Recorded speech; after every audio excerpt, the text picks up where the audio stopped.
Hello y'all and welcome to YoungFolkKnits. If you're new here, my name is Casey and on this channel I share all about my love of fiber arts.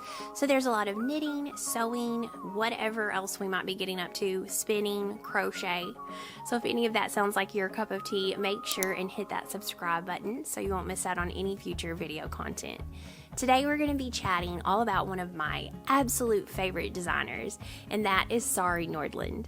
So let's take a peek at her design portfolio and pick out some of our favorites.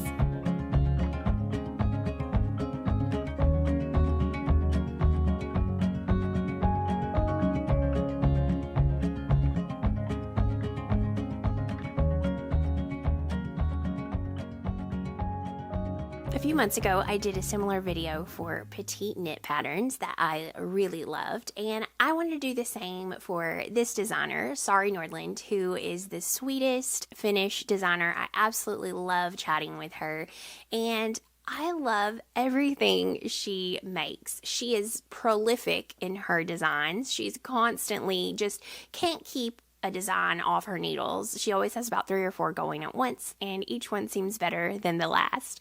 So let's look at ones that I have made and ones that I really want to make and chat a little bit about my thoughts on them. To get us started, let's look at the Rosenlund top. That is one I've just recently finished, and she knit her sample out of a DK weight cotton. So I decided to use a sport weight cotton, which was very kindly gifted to me as yarn support from Pearl Soho, and it is their Cotton Pure. So this pattern is a mixture of cables, texture, and beautiful lace. While Sari is what I would consider an absolute queen when it comes to cables, I have to say I think she is the queen of lace knitting patterns, especially ones that tend to lean towards Japanese style knitting charts. She really takes a lot of inspiration from those, and you can see it over and over again in her beautiful patterns. She often mixes cables with lace. You'll rarely see a lace pattern that doesn't have a little bit of a cable somewhere in it, and that is the case with this one. The main focus of this is this beautiful Japanese lace knitting chart that goes right down the front panel. And then on both sides you have some small little very simple columns of lace, but you have a little bit more substantial honeycomb panel on both sides of that.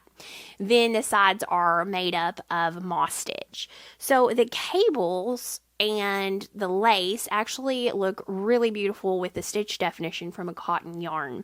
She also uses twisted rib, so every surface of this design is packed with texture and interest. That does mean that it is rather involved when you're knitting it. I have no trouble memorizing these little simple lace columns or the honeycomb patterns, but there's just no memorizing this Japanese lace pattern for me. It's 24 stitches. It's 24 rows, and every row is just very different. It's not intuitive to me at all. So I had to have those charts right there at all times to knit it. Another problem I had was the fact that you are knitting cables and lace with every stitch on a plant-based fiber. This can absolutely be knit with a wool yarn. I think it would be lovely, but I did want to wear it as more of a summer top, so I did go with the plant-based cotton yarn, and I have to tell you, it was absolute torture for my hands because it was so hard on my hands and it caused that flare up of my wrist and hand pain. I had to set the project down for a while, and it ended up being a year before I picked it back up. But thankfully I was able to finish it at that point. So you might keep that in mind if you struggle at all with hand pain due to plant-based fibers. It might be in your interest to knit with a different yarn base or to be willing to knit on this for short periods of time and take lots of breaks. It is worth it in the end, though. It is stunning. It is a dream knit, and I love it. I'm so happy that it is finished, and I can wear it now. Okay, while we're on the topic of tops, the next pattern I want to share is the Florence Tank.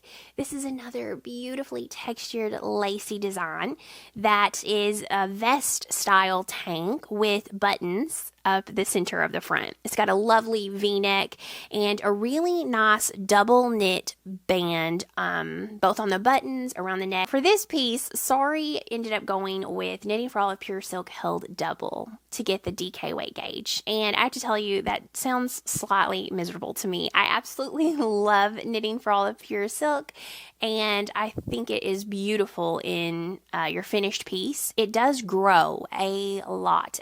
So I will mention that. But holding that plant-based fiber double sounds almost worse than knitting this did with the plant-based fiber. I think it would be very hard on my hands knitting the all over lace. But again, you could definitely plan on making it, shorter knitting periods, lots of breaks, and you would probably be okay. I think I would probably enjoy knitting this with the Knitting for All of Cotton Merino, which has the mixed fiber content of those two things, and it does make it a little bit easier on my hands. Or I would, be super happy knitting this in a merino and silk blend, possibly the Camellia Fiber Co.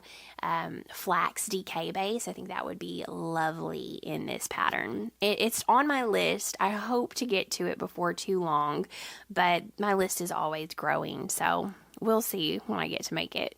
Next up, I want to chat about a couple of hats that I really have loved. First of all is a beret, actually. It is the BisBis Beret, which I think means kiss kiss in French. And this is just your super staple beret knitted pattern. It's absolutely beautiful. It's classic, and I found the fit to be really nice. I knit this actually with a fingering weight yarn and a lace suri. So I got a pretty dense fabric because lace is actually quite a bit thicker than a mohair, and I feel like she used a mohair with this. But I was very pleased with my fabric that came out in the end. I got a sort of rusty red. I used a Farmer's Daughter fibers, and it is so beautiful. Their suri just kind of glows, and I really love the fabric and the way it turned out. It's got that fun little boop at the top of the beret, and I blocked mine actually using a plate, and it worked out really well. So I think that's a great method for blocking those shapes that you're not really sure with a beret. You're like, how is this supposed to lay? Put it over a plate. It's also a waffle or pancake warmer when you need it to be as well. Okay, another hat that I love is the Nete Beanie. Now, this is actually in her book, Softly Timeless Knits, which I am a huge fan of. I am still in the middle of hosting a knit along for this book, which we've extended to run through March. So if you want to join in on knitting a pattern from the Softly book, then we would love it. Just tag us and use the hashtag SoftlyCal so we can see it on Instagram, or you can use the Ravelry thread to show us your projects. But I think this hat is really special. It has your not average cable in it, and I think a pom-pom can be really cute with the right pattern, and this is one I think it works well with. I love how Sari used the very neutral and natural looking fiber for this. I think that always goes really well with cables, and this pattern just looks really classy with that natural looking yarn. It is a DK weight gauge. She used fingering and lace, but I've got quite a bit of woolly DK yarns, and something I was actually thinking about is that I've got a lot of single skeins from Woolen Twine, and I thought this would be really pretty with a very low contrast marl from two fingering weight woolly yarns from the Ovis sock base. While we're chatting about accessories, I wanted to share this Sveaborg collar. I think this is really next level as far as a cowl or collar goes, because you are getting a zipper, cables, a turtleneck, mock neck. It just looks amazing, and if you wear it under your coat, it looks like you've got this full knitted sweater that you have made with a zipper. It's really cool. I actually just love the design. I like the full design in the sweater, but I think I really, really love this collar. I love how she always goes for those chocolatey neutrals. Chocolate brown is my color of the moment, and I don't see any signs of it stopping. This color looks perfect. It's like a hazelnut, and I think that it's not so dark that you can't see the cables, but it is dark enough to still give you that brown feeling. So I like it a lot, and I think that Sari always gives great instructions, so I feel like the zipper will probably not be difficult at all to sew in, and it's a worsted weight gauge. So she calls for knitting for olive heavy merino. I have to say, knitting for olive heavy merino is not my favorite. I really prefer their fingering or light fingering, the merino base. The heavy merino is different somehow. I don't know if it's the way it's plied, but I just don't care for it as much. I think what would be beautiful in this is the Gilead by Durarum Natura. I would love to knit this in one of those. I think that would be stunning. There are a couple of socks that I think really stand out when it comes to Sari's patterns. First of all is the Poet socks. And I feel like these are the socks that sort of launched Sari's sock knitting on Ravelry. I feel like she got a lot of notoriety following the Poet design. So it was in a sweater, then she had them in the sock version. So these are stunning. It's a beautiful lacy pattern with some really beautiful seed stitch texture. The way that she knit these in the color she knit them in it was pure gold. And if you look at the pictures, you can see it just all aligned perfectly. And she really hit it big with these socks, I feel like. So it's knit on US 1.5 is what she recommends. And I think just any sock yarn would be perfect for these socks. I highly recommend, if you're a sock knitter and you haven't made this pattern, I would do it. I've got some on the needles. They're beautiful. They're a very special pair of socks that you end up with. And they're popular for a reason. There's over 1,000 projects on Ravelry. That's a lot for a pair of socks. The other socks that I have made by her are Midnight Dancer. I love these. They're so fun. That little ruffle at the top gives such a nice little feminine, flirty, fun touch to the socks. And I think it looks adorable peeking out over boots or, wearing them with some cute clogs or your Birkenstocks. I think they're the perfect spring sock. They're just adorable. I knit some in a gray sock yarn and I love them. They have been worn heavily, I will say that. And while I love a heel flap and gusset, I think that she made the perfect choice for the short row heel. I think it looks really polished with everything's very streamlined except for that cute little ruffle at the top. So these are an absolutely adorable pattern. Okay, let's talk about some pullovers now. That's where all the fun is. First of all, one that is very popular is the Lume pullover. Now, this design is everywhere right now. It was actually released, I don't know, a couple years ago maybe, but I feel like it's had a resurgence and we're all knitting it. We all love it. We can't get enough of it. It's now in a tee. It's in socks. I think there might even be a hat pattern. I'm not sure. But the pullover, I love. So I recently knit one out of Isire yarn, Alpaca 3. And the rusty color is the main color with an oatmeal for the flowers and color work chart. And I could not be happier with it. I absolutely love it. Now, a few things. This is a circular yoke. It calls for a DK worsted weight gauge. It's 18 stitch gauge, so you could probably use a worsted weight for that. And I think that she puts color work charts on a lot of her sleeves as optional, but for me, the color work on the sleeves with this pattern really made it that much more special. So while I don't usually include it, I absolutely included it for this pattern. I really love it.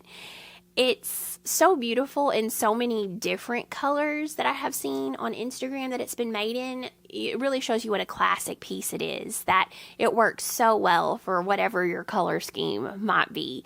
I definitely went with the neutral earthy colors, and that's very on brand for me. If you've watched before, you'll know I really love the earthy colors, and I feel like they really shine in this design. I think earthy colors look beautiful. Circular yoke can be a little bit tricky for me, so I did a couple things different with this design. I chose a smaller size for my circular yoke, and then after I split for sleeves, I actually added some raglan increases right after the split, and that gave me a little bit more room right at the bust where I needed it, but not too much at the shoulders. So it turned out to fit really nicely, and I plan on using that strategy more often. Another pullover that was recently released is the Stars Hollow pullover. So this is a gorgeous, striking cable pattern. I love the cables on this. I feel like this pattern has not got as much love as it deserves. It's one that grew on me. I didn't necessarily love it as much the first time I saw it, whereas every time I've looked at it since, I loved it more and more and more. Sari actually gifted me this pattern, and I ordered some of the Lucky Tweed from Kelburn Woolens. I got the exact same color she used because I think it looks so perfect to showcase all of these different very intricate, beautiful cables. It reminds me very much of a vintage cabled sweater you might see Marilyn Monroe in. As the Stars Hollow name suggests, it also reminds me of a cabled, big, huge, oversized sweater that Rory wore. Oh, now you're kidding. Koreans never joke about future doctors. And I just really love it. I think this is such a gorgeous pattern. It's on my list. I've got a lot of things on my list that I need to knit through, but my yarn is ready, so I hope I get to this year. It's drop shoulder, and it is an air and weight gauge. Drop shoulder is my favorite for those cabled patterns, and an air and weight gauge means it's going to be warm, woolly, and knit up quickly. So I think this is a winner. Another pullover I think is stunning is one that she has had out for a while, and it is the Colette Pullover. Now this chart has been used in first the pullover. She's also used it in a tee and in a tank and in a scarf, and it's because it's a good chart. I really like the cables and the eyelets. I did knit this in the tank version. I have yarn to knit it in the tee version, and I also have yarn to knit it in the pullover version. So I got some of the Coast to Coast Yarn Co. Natural DK in the color Button, and I think it's just gonna look really cute in this pattern. It's very classic. It's a little understated, but the texture is there, and I find it to be a very elegant and beautiful drop shoulder pattern, which I like the shaping on the shoulders. I think that it looks really pretty how the eyelets sort of come together to make a nice little V on both shoulders. So I think that I'm going to really enjoy knitting this, and I hope I get to it soon. A couple of cardigans that I think are absolutely stunning is, first of all, the Mila Cardigan. Now, this is a DK weight, all over, highly textured cabled sweater. This has some pretty unique cables in it. They almost look like shadow cables, where each cable has a shadow of itself, another cable behind it. I don't know if that's a word, I'm just making it up, but it is very lovely. It's beautiful, and I believe she made this pattern to be reversible of how you can wear it.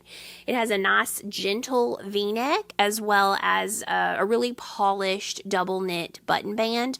I think that the double knit button band works really well because there's so much texture with those heavy cables that the simple stockinette of the double knit button band looks really nice and gives a nice edge to all of those cables.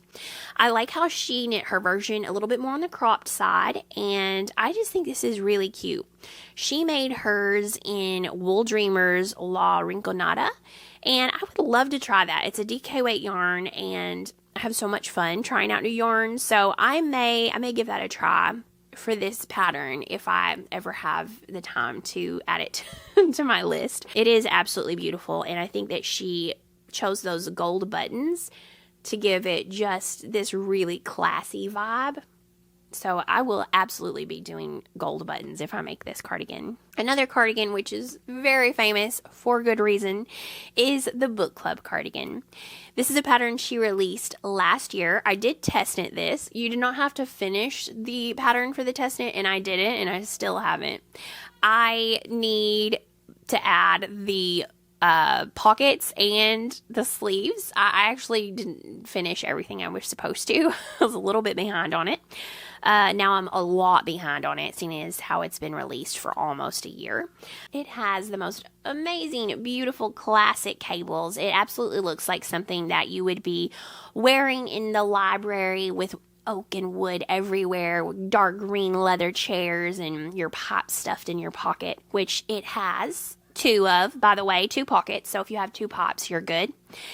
I think that this is just very stunning. And if you're looking for a sari pattern to make, I would suggest it. I have enjoyed every second that I have knit on it. And I am using Moda yarn. Sorry, my dog just started going crazy.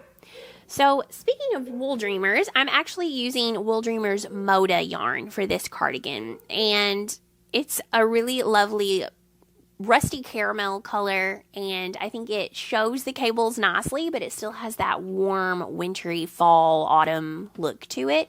I really love the wooliness of the yarn while still being fairly soft. I like it a lot. I hope to use it in future projects because I've enjoyed every second of knitting with it. It feels lovely in the hands, and I can tell that it's going to be wonderful to wear because when I try it on, it feels very light. It doesn't feel heavy, but it will still keep you warm. So I'm excited to get this one off the needles. Okay, last up, I want to share the Winona dress. This is a pattern I cast on last year using Sandnes Garn Tick Lena. So this is almost like a bulky weight linen blend yarn. I think linen, cotton. It's got all plant fibers in it, and it's Aran bulky weight gauge. It is lovely. She actually used it in her sample for this pattern, which is a spaghetti strap, gentle V-neck for both the front and back, and a cute sort of A-line slim fitting dress with a nice little slit in the back to give you a little bit more leg movement. Now, this is one I decided to take on last year because I thought it would be really fun to tick off a dress for myself. I've knit one for my child before, but a dress for an adult knitted. And I thought probably plant fibers would work best. So I was hoping that with this bigger gauge stockinette stitch, it would go pretty quickly and not be too bad. However, that thick plant fibers, it's almost like knitting with rope. So if you knit for too long, it can definitely flare up a little bit of hand pain. I had to purl for part of it because you are knitting flat all of the little pieces at first, and so the purling is harder on my hands, and then once you get to the split for the slit, you are purling again. So that does cause a little bit extra strain on the hands, and I'm not finished. I feel like with the plant fibers, I can do it. I can knit them, but they take me a long time because I have to take a lot of breaks. Sometimes I have to take weeks off from knitting with any kind of plant fiber, and that will put me into months sometimes because I have trouble going back to it. Hopefully the same is not the case for you, but if it is, I know you'll understand.